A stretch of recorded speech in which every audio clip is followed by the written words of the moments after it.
This program was brought to you by Shaigan Pharmaceuticals Private Limited. अस्सलाम वालेकुम नाज़रीन, programme सेहत ज़िंदगी के साथ मैं हूं आपका मेज़बान डॉक्टर आमिर महमूद। नाज़रीन, आपको शायद ये चीज़ जानकर हैरानगी होगी कि हमारे जिस्म में जितने भी अज़ा हैं, जिसमें दिल, फेफड़े, गुर्दे, मैदा, आंतें, ये सारी चीज़ें आती हैं। अगर आपसे सवाल किया जाए कि इसमें सबसे बड़ा उज़्व कौन सा है, तो शायद कुछ लोग दिल कहेंगे, कुछ फेफड़े कहेंगे, कुछ हो सकता है जिगर को कह दें। लेकिन हैरानगी की बात यह है कि जो हमारी जल्द है वो हमारे जिस्म का सबसे बड़ा ऑर्गन या उज़्व है, और यही सबसे ज़्यादा इग्नोर्ड चीज़ है। हम इसी से ज़्यादा गफलत बरतते हैं। तो स्किन की बीमारियों की अगर बात करें, वैसे तो पूरा जिस्म उससे मुतासर हो सकता है, लेकिन वो बीमारियां जिसमें ख़ास तौर पर चेहरा अफेक्ट होना शुरू हो जाए, वो हमारे लिए काफ़ी ज़्यादा, पेशेंट के लिए काफ़ी ज़्यादा प्रॉब्लमेटिक हो जाता है। वैसे तो दर्जनों बीमारियां हैं स्किन की, लेकिन आज जो हमारा मौजूद गुफ्तगू है वो जिल्द का एक वो ऐसा मसला है जो कि कमोबेश हर बंदे को सने बुलूगत में भी उसका सामना करना पड़ता है, और बाद में भी बहुत से पेशेंट्स हैं जिनमें एक्नी का प्रॉब्लम रह जाता है। तो एक्नी होता क्यों है, हमारी स्किन टाइप क्या है, हमारे जो लाइफ स्टाइल्स हैं वो किस तरह एक्नी को प्रमोट करते हैं, उसके तरीका इलाज क्या है, दवाइयों से कैसे इलाज करते हैं, सर्जरी की कब ज़रूरत पड़ती है, इन तमाम पहलुओं पर गुफ्तगू करेंगे। और आज जिन एक्सपर्ट को हमने दावत दी है वो रावलपिंडी इस्लामाबाद की एक मारूफ और हर दिल अजीज़ कंसल्टेंट डर्माटोलॉजिस्ट हैं डॉक्टर अरमिला जावेद, और डॉक्टर साहिबा जो हैं लाचरूगी एस्थेटिक सेंटर है F6 में, वहाँ पर अपनी खिदमत अंजाम दे रही हैं। Welcome to the show doctor साहिबा। Thank you very much. अस्सलाम वालेकुम डॉक्टर साहब। वालेकुम अस्सलाम डॉक्टर साहिबा। अच्छा, सबसे पहले हम चूँकि नाज़रीन को हम चाह रहे हैं कि ज़रा एक थोड़ा सा लॉजिकल पाथवे से आहिस्ता आहिस्ता एजुकेट करें ताकि उनकी अंडरस्टैंडिंग डेवलप हो। 7 अरब इंसान इस दुनिया में रह रहे हैं, तो 7 अरब की जो स्किन है, एज एन एक्सपर्ट आप बताइए कि वो एक जैसी होती है या कि कोई टाइप्स में बटी हुई है, मुख्तलिफ अक़साम की स्किन होती है, और हमारी कौन सी स्किन टाइप है? सबसे पहले तो मैं तारीफ़ करूंगी जिस तरह से आपने इंट्रोडक्शन अपने प्रोग्राम का स्टार्ट किया और कहा, लोगों को पूछा कि सबसे बड़ा ऑर्गन कौन सा है, और वो लोगों को बताया कि वो जिल्द सबसे बड़ा ऑर्गन है। तो ये आम तौर पे लोगों को नहीं पता होता। ये हम मेडिकल के लोगों को तो पता होता है, लेकिन कॉमनली लोगों को नहीं पता होता। अब देखें जी, जो दिल है या फेफड़े हैं, गुर्दे हैं, उनका फंक्शन तो एक ही जैसा है। तो पूरी दुनिया में जो जिल्द है अल्लाह ताला ने जो अता की हुई है, उसने आपकी पूरी बॉडी को एक कवर दिया हुआ है, एक गुलाफ की तरह। बिल्कुल एक आपका एक एक्सटीरियर प्रोटेक्शन है फ्रॉम आउटर वर्ल्ड, जो आपको सूरज से भी बचा रहा है, अल्ट्रावायलेट रेडिएशन से भी बचा रहा है, आपको पोल्यूशन से भी बचा रहा है, बैक्टीरिया से भी, इन्फेक्शन से भी बचा रहा है, और आपका टेम्परेचर भी रेगुलेट कर रहा है, आपकी बॉडी के अंदर हाइड्रेशन को भी मेंटेन कर रहा है। तो ये ऑर्गन सबका वैसे तो जनरली स्पीकिंग एक ही जैसे काम करता है, लेकिन इसकी टाइप्स मुख्तलिफ होती हैं। जिस तरह आप देखें कि वेस्टर्न वर्ल्ड के अंदर जो जिल्द है उसका कलर फ़र्क होगा, जो हमारे पार्ट ऑफ द वर्ल्ड है उसमें कलर फ़र्क होगा, अफ्रीकन साइड के ऊपर कलर फ़र्क होगा। तो हमारी 2-3 किस्म की क्लासिफिकेशन हुई हुई है जिल्द की किस्मों की, जो कि एक तो कलर की बेसिस के ऊपर है, एक हम कहते हैं कि ऑयली स्किन है या ड्राई स्किन है या सेंसिटिव स्किन है, कुछ इस तरह से कैटेगराइज़ किया हुआ है। और दूसरा फिर हम कहते हैं कि ऐसी स्किन जिसके ऊपर कुछ बीमारी है या बीमारी नहीं है, जो कि मॉइस्चर कंट्रोल के हिसाब से होती है। तो ये 2-3 किस्म से जो 2-3 तरह की क्लासिफिकेशन है जिस तरह से हम अपनी स्किन को क्लासीफाई करते हैं, या एक दूसरे से अल्लाह ताला ने हमें मुख्तलिफ बनाया हुआ है। तो हमारी जो स्किन टाइप है वो वैसे अगर हम कॉकेशियंस या गोरों को अगर देखें तो उनकी निस्बत हमें कुछ एडवांटेजेस भी हैं या डिसएडवांटेजेस? हमें बहुत से एडवांटेजेस हैं। चलिए शुक्र है, कोई तो अच्छी हमें बात बहुत एडवांटेजेस हैं। उसमें अच्छी चीज़ें जो हैं वो ये हैं कि अगर हम सिर्फ उसकी एक ज़ाहिरी जो एक अपीयरेंस है कि कलर गोरा, पाकिस्तान, इंडिया, श्रीलंका, बांग्लादेश, इस साइड पे बहुत क्रेज़ है कि रंग गोरा होना चाहिए। देखिए जी, उनका मेलानिन बेशक कम क्वांटिटी में बनता है, उनके मेलानिन बनाने वाले जो सेल्स हैं उनका साइज़ भी छोटा है। हमारे जो मेलानिन बनाने या रंग बनाने वाले जो सेल्स हैं वो बड़े भी हैं, वो रंग भी ज़्यादा बनाते हैं, और धूप की शिद्दत की वजह से हमें वो प्रोटेक्शन भी देते हैं। लेकिन एट द सेम टाइम हमारी जिल्द में और जो गोरी स्किन है उसमें फ़र्क ये है कि हमारा कोलेजन बेहतर क्वालिटी होता है, बहुत जल्दी टूट फूट का शिकार नहीं होता। बहुत जल्दी हो जाती है। बिल्कुल, बहुत जल्दी टूट फूट का शिकार इसलिए नहीं होता कि अल्लाह ताला ने हमें मेलानिन की प्रोटेक्शन दी हुई है। यूवी लाइट जो हमारी जिल्द पे पड़ती है वो उस तरह से हमारे कोलेजन को तोड़ती नहीं है, हमारे सेल्स के ऊपर नेगेटिव इफेक्ट नहीं होता, कैंसर नहीं ज़्यादा बनता। जो जिल्द के कैंसर्स होते हैं वो हमारे पार्ट ऑफ द वर्ल्ड में बहुत कम है अल्हम्दुलिल्लाह। इसके अलावा हमारी एजिंग स्लो है, हमारी स्किन की जो क्वालिटी है, थिकनेस है, ये बहुत बेहतर है। तो अगर आप कंपेयर करें एक 35 या 40 ईयर की खातून को एक कॉकेशियन खातून के साथ, एक गोरी खातून के साथ जो कि 35 या 40 ईयर्स की ही हैं, तो उनकी और जो पाकिस्तानी स्किन है या जो हमारी साउथ ईस्ट एशियन स्किन है उसकी क्वालिटी में बहुत फ़र्क होगा। उसकी कोलेजन की क्वालिटी में, क्वांटिटी में, उसकी स्किन की जो सरफेस की जो चेंजेस हैं उसमें बहुत फ़र्क होगा। स्लोअर एजिंग, बेटर कोलेजन, मतलब कि आप बेहतर एक स्किन के साथ लंबी ज़िंदगी गुजार सकते हैं। आपने भी काफ़ी इंटरनेशनल ट्रैवल किया है, मुझे भी इत्तेफाक हुआ है, और गोरों में जाएं तो वो एनवियस होते हैं, रश करते हैं कि जी आप लोगों की स्किन बहुत अच्छी है। हमें देखें कितनी जल्दी सैगिंग हो जाती है, फाइन लाइंस बड़ी जल्दी आ जाती है, पिगमेंटेशन बड़ी जल्दी जाती है। वो लोग अगर बाहर निकलेंगे थोड़ा सा धूप से एक्सपोज होंगे तो सनबर्न हो जाएगा, उनको सनबर्न हो जाता है। हमें अल्हम्दुलिल्लाह ना तो सूरज से हम जलते हैं, हमारे किसान आराम से काम कर रहे हैं, फार्मर्स खुले खेतों में, कोई तकलीफ कोई प्रॉब्लम नहीं है अल्हम्दुलिल्लाह। तो सूरज एक दफ़ा आ जाए तो फिर जाने का नाम भी नहीं लेता ना। बिल्कुल जी, ऐसे ही है। अच्छा डॉक्टर साहब, अब हम एक्नी की तरफ आते हैं। एक्नी तिब्बी नुक्ता निगाह से होता क्या है और ये क्यों हो जाता है लोगों को? एक्नी जो है ना बहुत ही कॉमन जो स्किन प्रॉब्लम है उसमें उस कैटेगरी में हम इसको डालते हैं और ये तमाम एज ग्रुप्स को अफेक्ट कर सकता है। डॉक्टर साहब, जिस तरह आपने इंट्रो में भी कहा था कि ये बिल्कुल जब एडोलसेंट में या प्यूबर्टी के टाइम पर ये बीमारी आती है, ज़्यादातर टीनेजर्स को ही एक्नी होती है, देखने में यही आया है। लेकिन एक्नी सिर्फ टीनेजर्स तक महदूद नहीं है। कुछ टीनेजर्स की एक्नी माइल्ड सी एक्नी हो के वो खुद ही होम रेमेडी सोप वगैरह अच्छा यूज़ कर लिया, कोई फेस वॉश यूज़ कर लिया, ठीक हो जाती है। लेकिन कुछ बच्चे टीनेजर्स ऐसे होते हैं जिनकी एक्नी बहुत सिवियर भी होती है और फिर वो आगे भी चली जाती है, मतलब वो उनके 20s में 30s तक चलती रहती है। कुछ लोग ऐसे होते हैं कि वो कहते हैं कि हमें तो कभी एक्नी हुई नहीं थी जब हम बड़े हो रहे थे, ये अब एक्नी क्यों आ रही है। जब वो 30s में पहुंचते हैं या लेट 20s में, इसको हम कहते हैं डिलेड ऑनसेट एक्नी, उस एज में भी हो सकती है। तीसरी जो वजह है एक्नी की वो ये है कि मुख्तलिफ प्रोडक्ट्स, मुख्तलिफ जो मिक्स्ड फार्मूलाज यूज़ कर रहे हैं उसकी वजह से, इसके अलावा स्टीरॉयड का यूज़ बेदरेक जो इस्तेमाल हो रहा है, मिक्स क्रीमें बच्चियाँ लगा रही हैं, बच्चे लगा रहे हैं चेहरे को अच्छा करने के लिए, रंगत को बेहतर करने के लिए, एक वो बहुत बड़ी वजह है। और जो बहुत बड़ी मेडिकल रीज़न है और इग्नोर्ड रीज़न है वो है हार्मोनल इम्बैलेंस, जो कि बच्चियों में बच्चों दोनों में हो सकता है, लेकिन ज़्यादा कॉमनली लड़कियों में देखने में आया है पॉलीसिस्टिक ओवरीज़ के साथ। और इसके अलावा कुछ और हार्मोनल जो प्रॉब्लम्स होते हैं, मतलब खाली पॉलीसिस्टिक ओवरीज़ नहीं होती, कभी कभी बच्चों को साथ में थायराइड का इशू भी चल रहा होता है, मल्टीपल और एंडोक्राइन प्रॉब्लम, बिल्कुल बिल्कुल, इन तमाम चीज़ों की वजह से एक्नी हो सकती है। अच्छा डॉक्टर साहब, इसमें एक तो ये बात तय है कि बहुत ही आम बीमारी है। सने बुलूगत में या एडोलेसेंस में जब बच्चे जाते हैं, चाहे लड़का हो चाहे लड़की हो, वो तो हार्मोनल एक सर्ज आता है। बिल्कुल जी, बहुत ज़्यादा तेज़ी से हार्मोन्स आते हैं, नए नए डेवलप हो रहे होते हैं और उसमें एक्नी ज़्यादातर बच्चों में बन जाता है और खुद ब खुद ठीक भी हो जाता है जी। लेकिन जैसे आपने फरमाया कि कुछ में वो प्रोलॉन्ग भी हो जाता है जी। या कुछ ऐसे भी होते हैं जिसमें सने बुलूगत में कुछ नहीं हुआ स्किन को, लेकिन बाद में चल के लेटर इन लाइफ 20-25 साल की उम्र में चल के एक्नी होना शुरू हो जाती है और उसमें मुख्तलिफ वजूहात हमारे सामने आ गई हैं। अच्छा डॉक्टर साहब, आप being an expert, what are the red flags acne के मामले में कि जब पेशेंट को ख़ुद तजर्बे नहीं करने चाहिए और फ़ौरन किसी माहिर क्वालिफाइड डर्माटोलॉजिस्ट के पास जाना चाहिए? ये बहुत इंपॉर्टेंट सवाल है, क्योंकि बच्चे हमारे पास जब आते हैं, इवन बड़े भी आते हैं और वो एक्नी को ख़राब करके आ जाते हैं।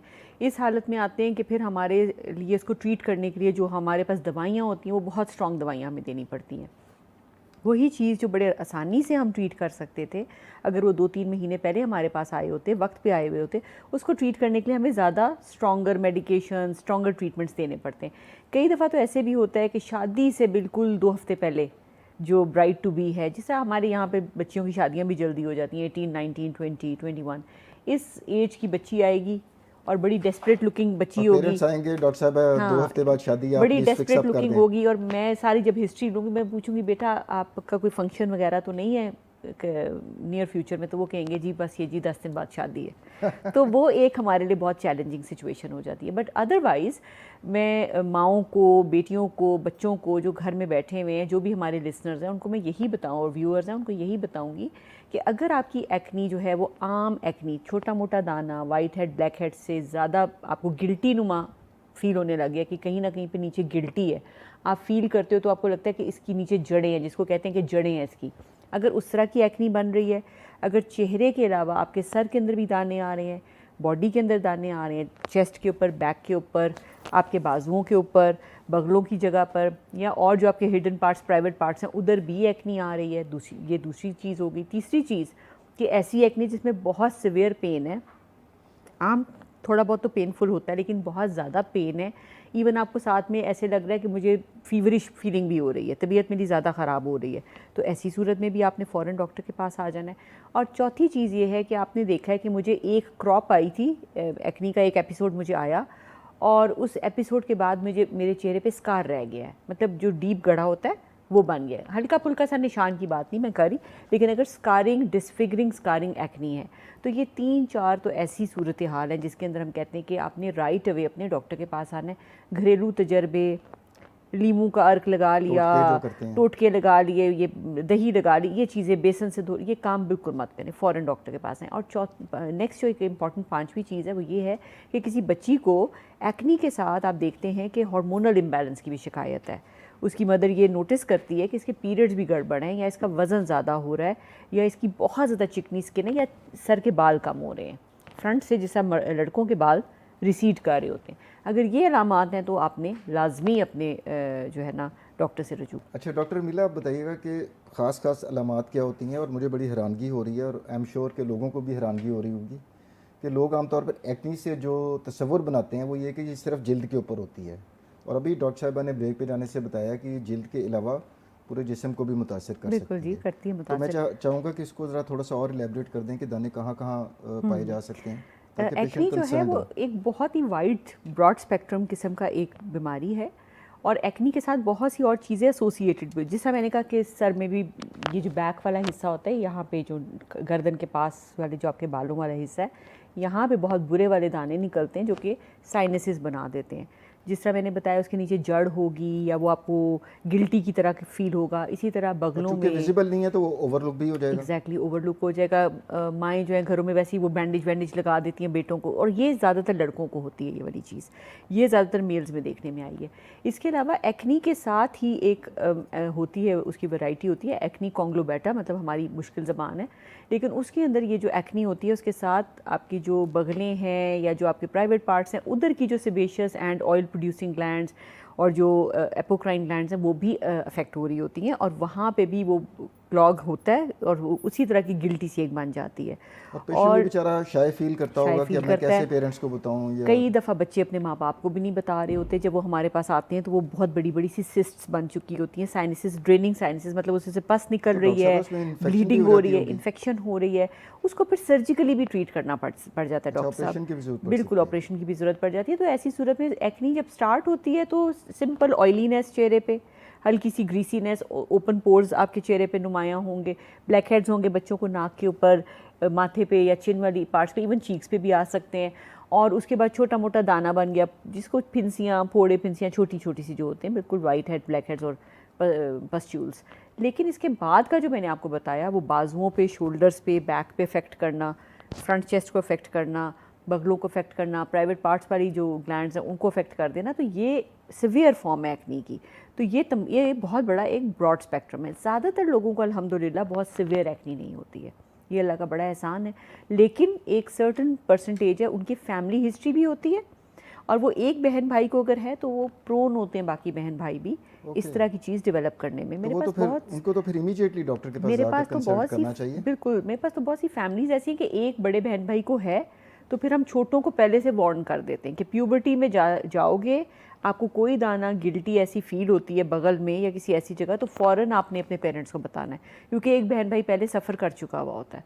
तो फिर उसमें हम ज़रा स्ट्रॉन्गर मेडिसिन देते हैं, कंट्रोल करते हैं, उसमें फिर लेज़र का भी रोल आ जाता है कि वहाँ से हेयर रिमूवल या हेयर रिडक्शन भी की जाती है, और उसके बाद अगर उससे भी इलाज ना हो तो फिर हम लोग सर्जन की तरफ उसको रेफ़र करते हैं। अच्छा, इसका पेशेंट की सेल्फ एस्टीम, उसकी खुद एतमादी, उसके ऊपर कितना इम्पेक्ट होता है? ज़ाहरी तौर पर तो देखें डिसफिगरिंग चीज़ है, बुरा लग रहा है कि चेहरे के ऊपर दाने निकले हुए हैं या चेहरा बहुत ज़्यादा शाइनी है, तो साइकोलॉजिकल इम्पैक्ट क्या होता है डॉक्टर साहब पेशेंट के ऊपर? डॉक्टर साहब मैं आपको ये बताऊंगी कि इसका जितना इम्पैक्ट आपके चेहरे पे ज़ाहरी तौर पे है, उससे बहुत ज़्यादा इफ़ेक्ट वो आपको मेंटली कर रही होती है। आप ख़ुद सोचें, तमाम ख़वातीन से मैं सवाल करूँगी, जब अगर हम सुबह उठते हैं हम लोग और चेहरे पे एक छोटा सा भी दाग धब्बा कोई बना हो, तो हम कितना बॉदर होते हैं कि यार ये क्या चीज़ है, अब इसको कैसे ख़त्म होगा, हम इसको छुपा लें, कैमोफ्लाज कर लें, कोई चीज़ लगा लें ऊपर से जल्दी से ख़त्म हो जाए। तो एक टीनेजर जो बड़ा हो रहा है बच्चा, उसके दोस्त भी हैं, उसके ऊपर एक अपना पीयर प्रेशर भी है, यूनिवर्सिटी गोइंग है बच्चे, उनकी बॉडी में भी चेंजेस आ रही हैं, उन्होंने सोशलाइज भी करना है, उनके दोस्तियाँ भी बढ़, मल्टीपल चैलेंजेस हैं, पढ़ाइयाँ हैं, लाइफ के चैलेंजेस हैं। तो उस बच्चे के लिए कितना एक चैलेंज बन जाता है कि उसके चेहरे पे वो बड़ा हो रहा है, और लोग कंसिडर करते हैं कि जब आप बड़े होते हैं तो आप हसीन हो रहे होते हैं।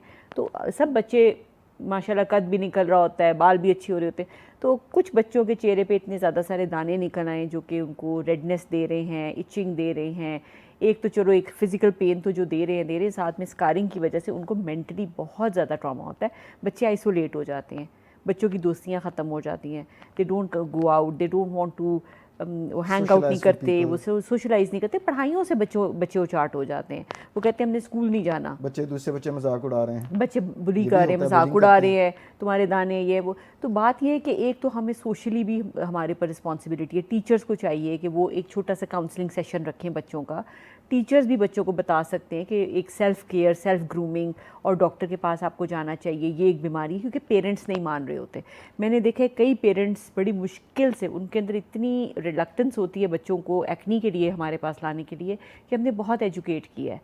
वो जब तक कि बच्चा डिप्रेशन में नहीं चला जाता, पेरेंट्स उसको कुछ समझ ही नहीं रहे होते कि कोई बीमारी भी है। तो I think this is a very important skin issue. और सिर्फ जो है ना गला ख़राब के ऊपर बच्चों को ना लेके जाएं डॉक्टरों के पास, जो है ना हमारे पास उस वक्त भी ले आए कि अगर बच्चे के चेहरे पे दाने निकल रहे हैं, क्योंकि कल को इसी स्कार ने उसके साथ सारी ज़िंदगी रहना है। इसी स्कार के साथ उस लड़के ने बड़ा होना है, उसने अपनी जॉब्स के लिए जाना है, इंटरव्यूज़ देने हैं, लड़कियों ने जाना है अपनी प्रैक्टिकल लाइफ में, तो ये स्कार वो सारी ज़िंदगी छुपाते रहेंगे। तो give them a chance that they don't develop these scars. अच्छा डॉक्टर साहब, ये तो कम पेश हर बीमारी के सिलसिले में है कि हमारे यहाँ पर लोग निगलेक्ट करते हैं और डॉक्टर के पास लेट पहुँचते हैं।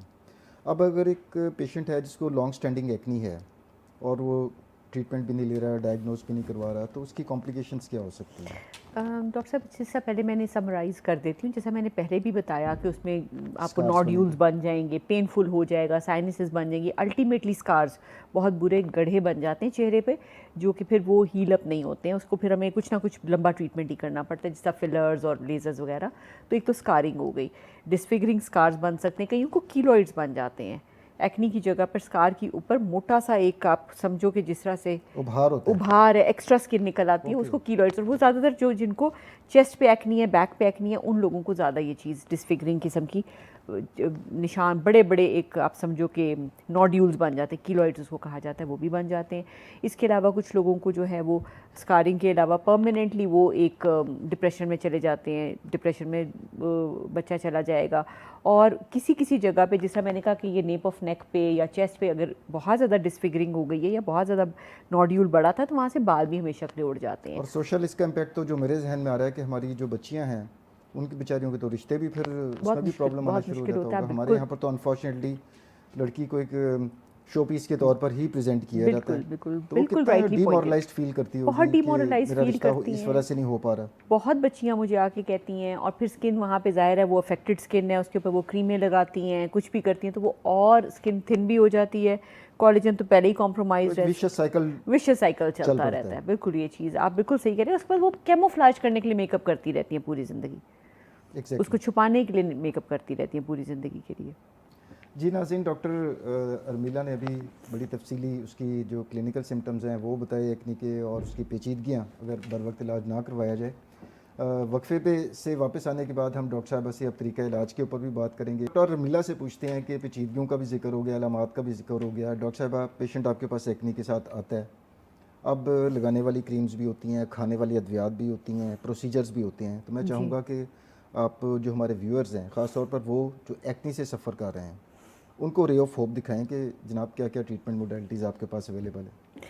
सबसे पहले तो रे ऑफ होप ये है कि एक्नी बहुत आसानी से ट्रीट होने वाली बीमारी है। सबसे अच्छी बात तो सबसे अच्छी बात है कि ये किसी भी किस्म की एक्नी होगी, सिवियर एक्नी होगी, नोडुलर सिस्टिक एक्नी होगी, कुछ भी होगी, या माइल्ड एक्नी होगी, बिल्कुल ट्रीटेबल है। पहली तो बात ये हो गई। सिर्फ ये होता है कि थोड़ा सा आपने अपने डॉक्टर के साथ कोऑपरेट करना है और एज अ टीम चलना है। जो डॉक्टर आपको बताए आपने वो बात माननी है, और जो आपको प्रॉब्लम हो आपने वो अपने डॉक्टर के साथ शेयर करनी है, ताकि हम एज अ टीम चल सकें और आपको इस प्रॉब्लम से निकाल भी सकें, कॉम्प्लिकेशन से भी बचा सकें, और दवाइयाँ आपको मिनिमल यूज़ करनी पड़े। सबसे इंपॉर्टेंट बात, आपने सुना होगा कि कई बच्चे हमारे पास आते हैं या कई एक्नी के सफ़रर्स आते हैं, कहते हैं जी मैंने तो इतने कोर्सेज कर लिए, इतनी दवाइयाँ खा ली, मुझे तो इलाज ही नहीं हुआ। इलाज इसलिए नहीं होता कि वो कभी भी कंसिस्टेंटली प्रॉपर तरीके से उसको जितना उसका कोर्स है वो कंप्लीट नहीं करेंगे, जो हिदायत होंगी उस पर अमल नहीं कर रहे होंगे। तो स्टार्टिंग फ्रॉम टॉपिकल ट्रीटमेंट्स, हमारे पास बहुत से फेस वॉशेज़ हैं, फेस क्लिनजर्स हैं, फेस मास्क हैं, जो कि ऑयल को कंट्रोल करते हैं, क्योंकि बेसिक प्रॉब्लम तो ऑयल ज़्यादा बन रहा है ना। दूसरी चीज़ ये कि वो आके पोर्स को बंद कर रहा है, क्लॉग कर रहा है, तो वो जैसे जैसे वो क्लीन अप होता रहेगा चेहरा एक प्रॉपर तरीके की क्लिनजिंग के साथ, तो फिर तो बेहतरीन हो जाएगा। सोप्स नहीं, ये जिस तरह से आपने पहले, हम लोग ब्रेक पे जाने से पहले जिक्र कर रहे थे ऑफ द रिकॉर्ड कि एंटी बैक्टीरियल सोप शायद यूज़ करने से फ़ायदा होता है, नहीं, एंटी बैक्टीरियल का कोई रोल नहीं है एक्नी के अंदर, क्योंकि एक्नी बैक्टीरिया की वजह से एज सच नहीं हो रही, इट्स नॉट एन इन्फेक्शन। ये जो मैंने आपको रीज़न बताया वो उसकी पैथोलॉजी फ़र्क है। को सेकंड करूं कि एंटी बैक्टीरियल सोप, चलें एक्नी के हवाले से तो आपने बताया कोई रोल नहीं है, वैसे हमारे पेरेंट्स बड़े ऑब्सेस्ड होते हैं, जुनून में होते हैं कि जी बच्चों को सेहतमंद रखने के लिए, इन्फेक्शन से बचाने के लिए बड़ा रेकलेस यूज़ होता है एंटी बैक्टीरियल सोप्स का। मैं नाम नहीं लेना चाहता उन सोप्स का, लेकिन 2016 में अमेरिका में उन सोप्स को बैन कर दिया गया था, बिकॉज कि उनका बीमारी से बचाने में कोई ताल्लुक नहीं है। सादा जो साबुन होता है उससे हाथ धुल सकता है, क्लीन झाग बना सके, दैट इज गुड एनफ। बिल्कुल, तो इसलिए ये जो एंटी बैक्टीरियल सोप्स की मैं बात नहीं कर रही, मैं कह रही हूँ proper anti acne cleansers and anti acne जो आपके फेस वॉशेज़ हैं या मास्क हैं, वो उनका एक रोल है।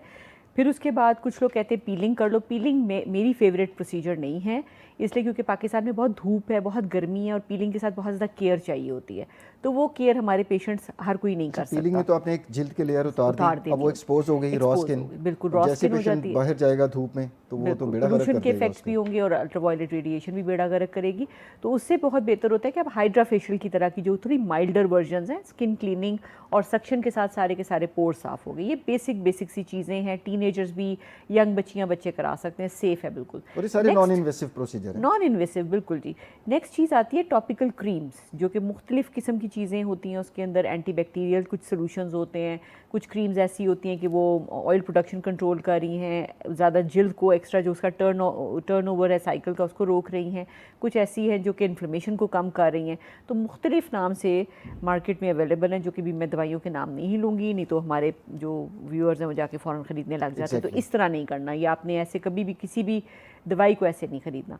तो इस तरह की टॉपिकल ट्रीटमेंट्स अवेलेबल हैं जो माइल्ड एक्नी होती है इससे बेहतर हो जाती है।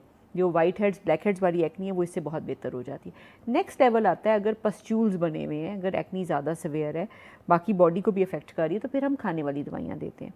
वहाँ पे मैं जिक्र करूँगी रेटिनॉइड्स का। ओरल रेटिनॉइड्स मैजिकल दवाई है, पूरी दुनिया में इस्तेमाल होती है।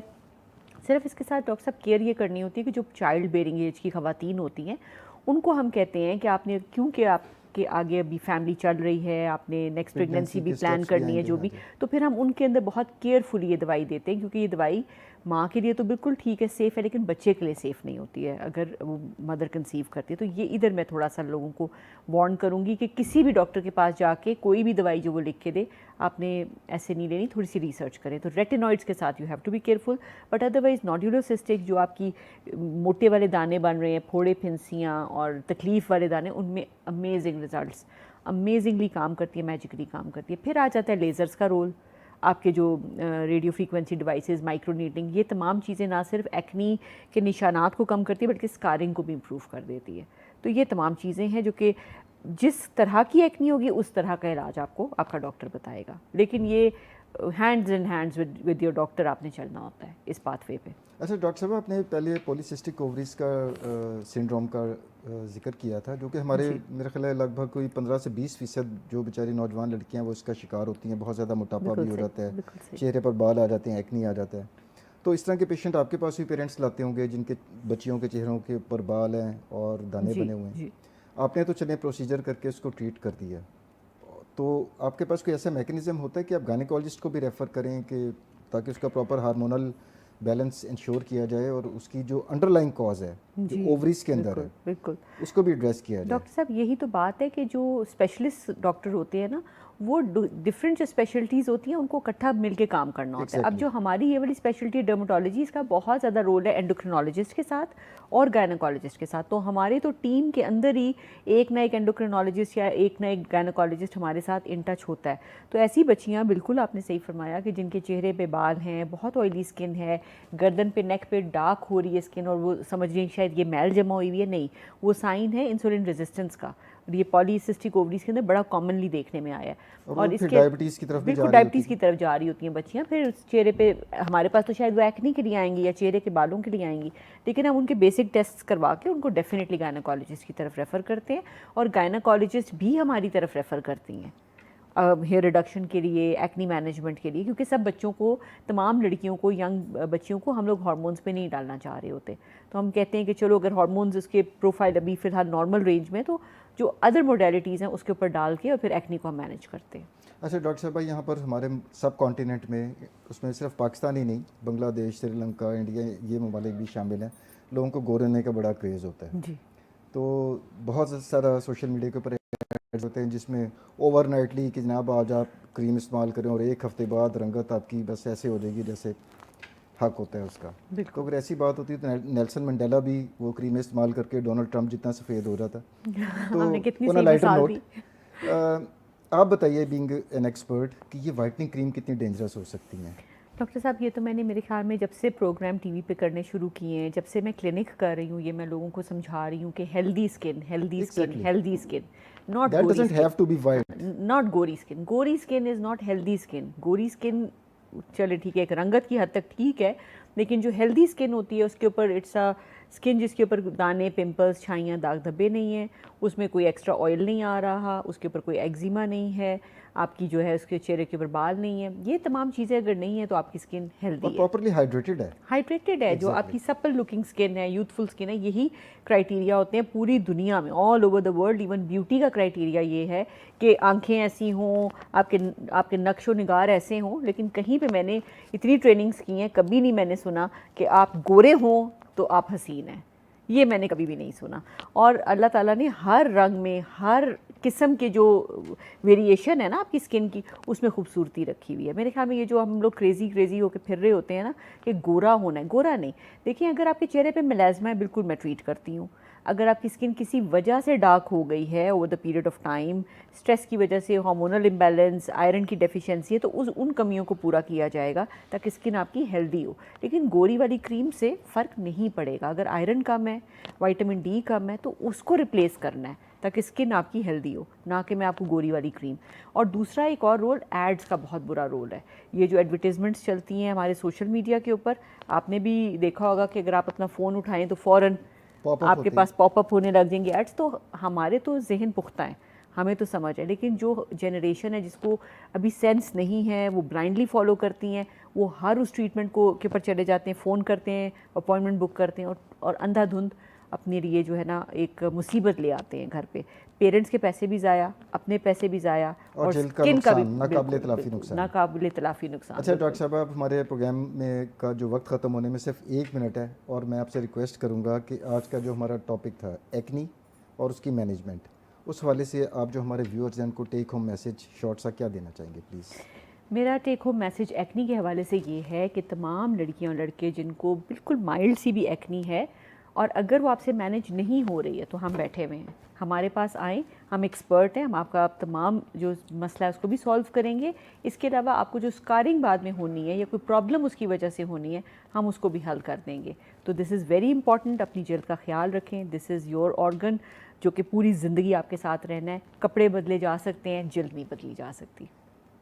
आखिर में नाज़रीन, मैं डॉक्टर अर्मिला जावेद का तहे दिल से मशकूर हूँ कि इंतहाई मसरूफ़ शेड्यूल के बावजूद इन्होंने इस अहम प्रोग्राम के लिए वक्त निकाला। अगले प्रोग्राम तक के लिए डॉक्टर आमिर को इजाज़त दीजिए। अल्लाह हाफ़िज़। This program was brought to you by Shaigan Pharmaceuticals Private Limited.